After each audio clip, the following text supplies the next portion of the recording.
Assalamualaikum warahmatullahi wabarakatuh.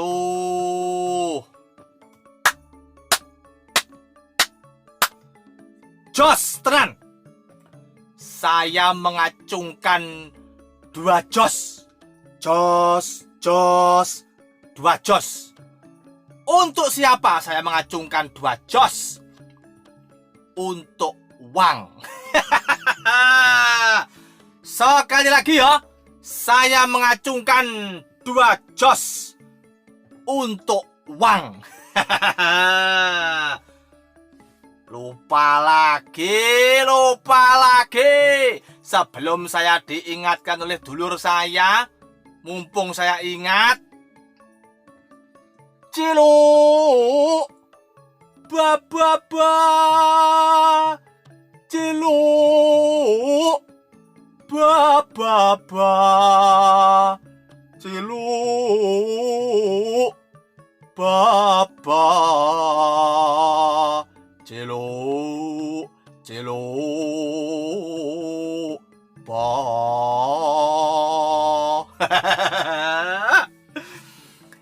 Baru kali ini ya Ciluk Ba dinyanyikan, ada tembangnya, kira-kira ya baru kali ini. Ya semoga pencipta Ciluk Ba tidak marah sama saya.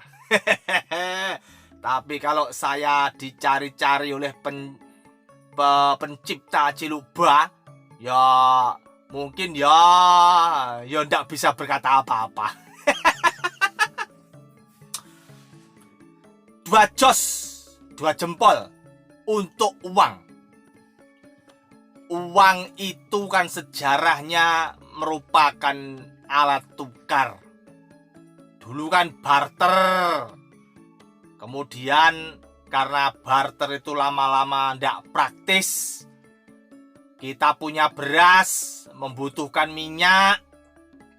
Kadang orang yang punya minyak sudah punya beras, jadi ya ndak bisa barter. Lalu dipakailah macam-macam alat tukar. Mulai dari batu. Batu itu dipakai atau enggak ya? Lupa saya. Ya bukan lupa, memang pada waktu itu saya belum lahir. Kemudian ada kulit hewan, terus apa lagi? Yang kemudian dipakai untuk alat tukar adalah emas. Emas kemudian diganti dengan uang kertas. Nah, uang ini luar biasa. Istilah saya lawor bayasi. Dari waktu ke waktu terus bergeser ya. Dari fungsinya menjadi sekedar alat tukar, lama-lama menjadi tujuan hidup. Tujuan hidupnya manusia sekarang sebagian besar. Kok berani-beraninya saya bilang sebagian besar manusia? Ya belum tentu benar toh ya. Wong ndak semua manusia kok. Sebagian besar juga ndak mungkin ya. Ada, maksud saya itu ya ada sejumlah orang itu menjadikan uang sebagai tujuan hidup, bukan lagi sebagai alat tukar, tetapi sebagai tujuan hidup. Dibolak-balik lor dulur, kacau balau mikirnya, jadinya sengsara, jadinya menderita gara-gara salah mempraktekkan ilmu. Loh, kok salah mempraktekkan ilmu toh? Salah menafsirkan apa yang diyakini oleh hatinya sendiri. Bahasanya itu loh, sok-sokan saja. Salah menafsirkan hati, maksudnya apa? Ngomong kok ngelantur, ndak ada jeluntrungnya.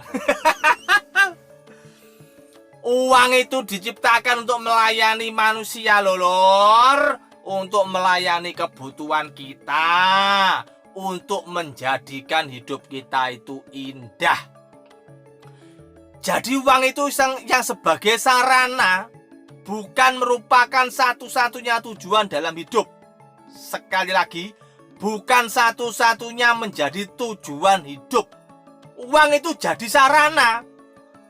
Kalau kita menginginkan mobil butuh uang. Nah, untuk bisa beli mobil harus pakai uang. Kalau kita ingin makan enak harus beli. Belinya pakai apa? Pakai uang. Uang itu kan sarana untuk mendapatkan yang kita inginkan. Jangan sampai terbalik. Ini yang ngomong ini ya belum tentu anu ya. Belum tentu hidupnya ndak terbolak-balik. Terbolak-balik itu maksudnya kita itu dari bangun tidur melek biar langsung yang ada di pikirannya adalah saya mau mengumpulkan uang sebanyak-banyaknya. Hanya ditumpuk-tumpuk uangnya, hanya dikumpul-kumpulkan uangnya, tapi tidak dibelanjakan. Jadi kan ya menjadi tujuan hidup. Kerja banting tulang sampai lupa waktu. Dapat uang tidak dibelanjakan tapi dikumpulkan saja. Itu kan ya menjadi sebuah gaya hidup yang mempelesetkan arti dari uang sebagai alat tukar. Ya alangkah tidak enaknya gitu loh. Itu ini menurut saya sendiri loh ya.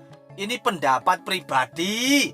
Jangan digebyau ya bahwa yang saya sampaikan ini untuk panjenengan, untuk orang banyak, ndak.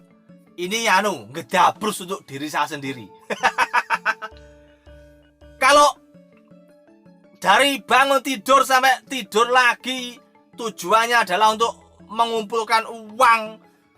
Lalu setelah punya uang banyak ndak bisa menikmati RUGI namanya rugi. Lah bagaimana uangnya bertumpuk-tumpuk, mau makan enak saja sayang, ndak berani membelanjakan.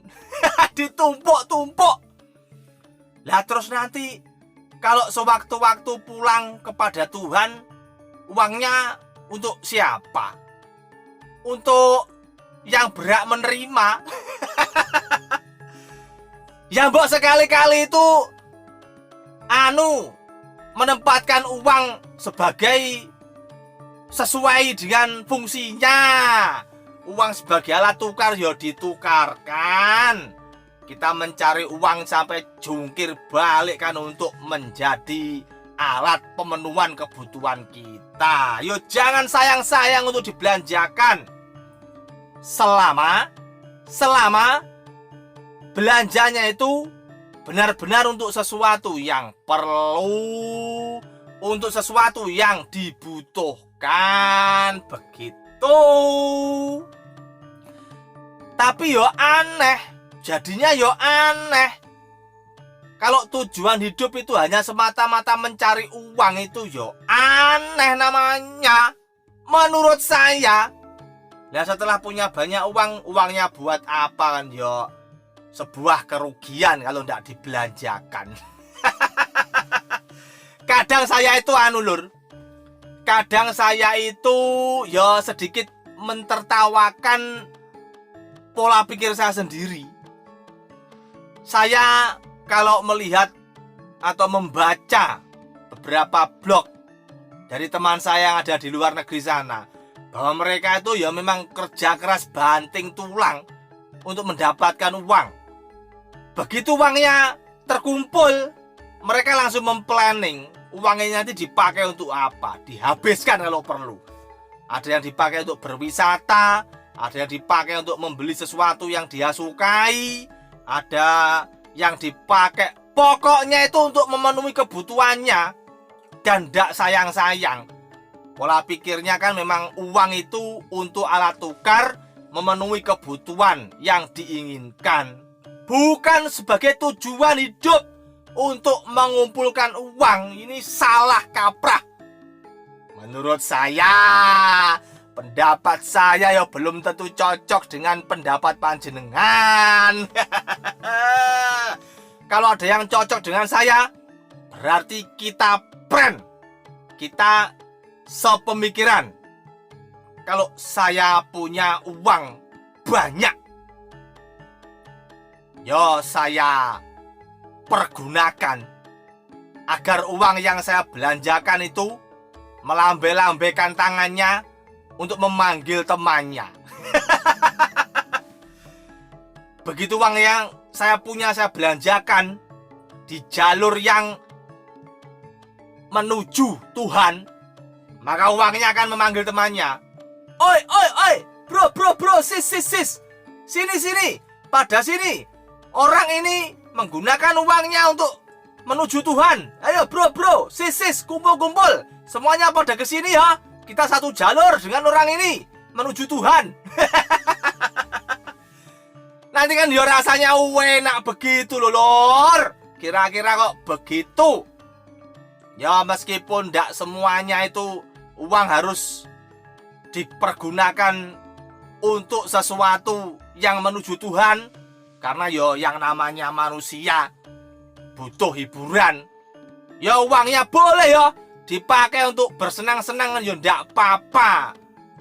Tapi ya porsi yang menuju Tuhan ya agak diutamakan begitu. Agar jangan sia-sia, lor. Agar jangan sia-sia uangnya. Uangnya nanti kalau sekedar habis untuk hal-hal yang bersifat duniawi, yo dapatnya yo cuma duniawi saja. Tapi kalau uangnya dibelanjakan untuk kebutuhan menuju Tuhan, nanti yo siapa tahu benar-benar bisa mengantarkan kita kepada Tuhan. Kan yo sangat membahagiakan begitu kira-kira. 12 menit, lor. Harus segera saya akhiri. Nanti kalau lama-lama saya ngedabrus ndak karuan, ndak jelas jeluntrungnya. Ini membicarakan sesuatu yang sensitif. Lah uang itu kan ya sensitif ya toh. Intinya, kembali ya, kita menuju ke intinya. Hidup itu dinikmati. Jangan gara-gara melulu mencari uang, kita sampai lupa untuk menikmati hidup. Kita lupa betapa indahnya pantai. Kita lupa betapa nikmatnya sate kambing. Kita lupa betapa nyamannya duduk di tempat wisata. Kita lupa betapa indahnya bercengkerama akrab bersama teman. Kita lupa bahwa keridhaan Tuhan yang kita peroleh dengan jalan membelanjakan uang kita menuju kepada Tuhan itu sangat-sangat indah. Jangan sampai kita hanya melulu memfokuskan hidup ini hanya untuk mencari uang. Jangan. Justru uang itulah seharusnya, justru si uang itulah yang memiliki kewajiban untuk membahagiakan kita. Jadi bos gitu loh. Bos terhadap uang. Uangnya harus tunduk kepada mau kita. Kalau mau saya, uangnya ya ditabung.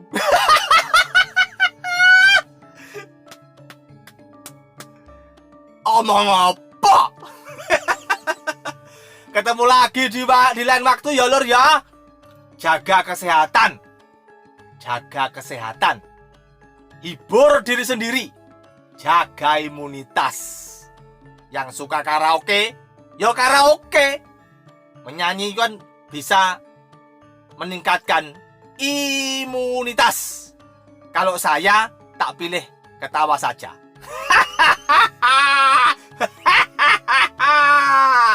Wassalamualaikum warahmatullahi wabarakatuh. Ciluk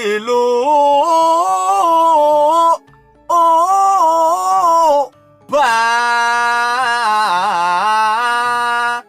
ciluk ba.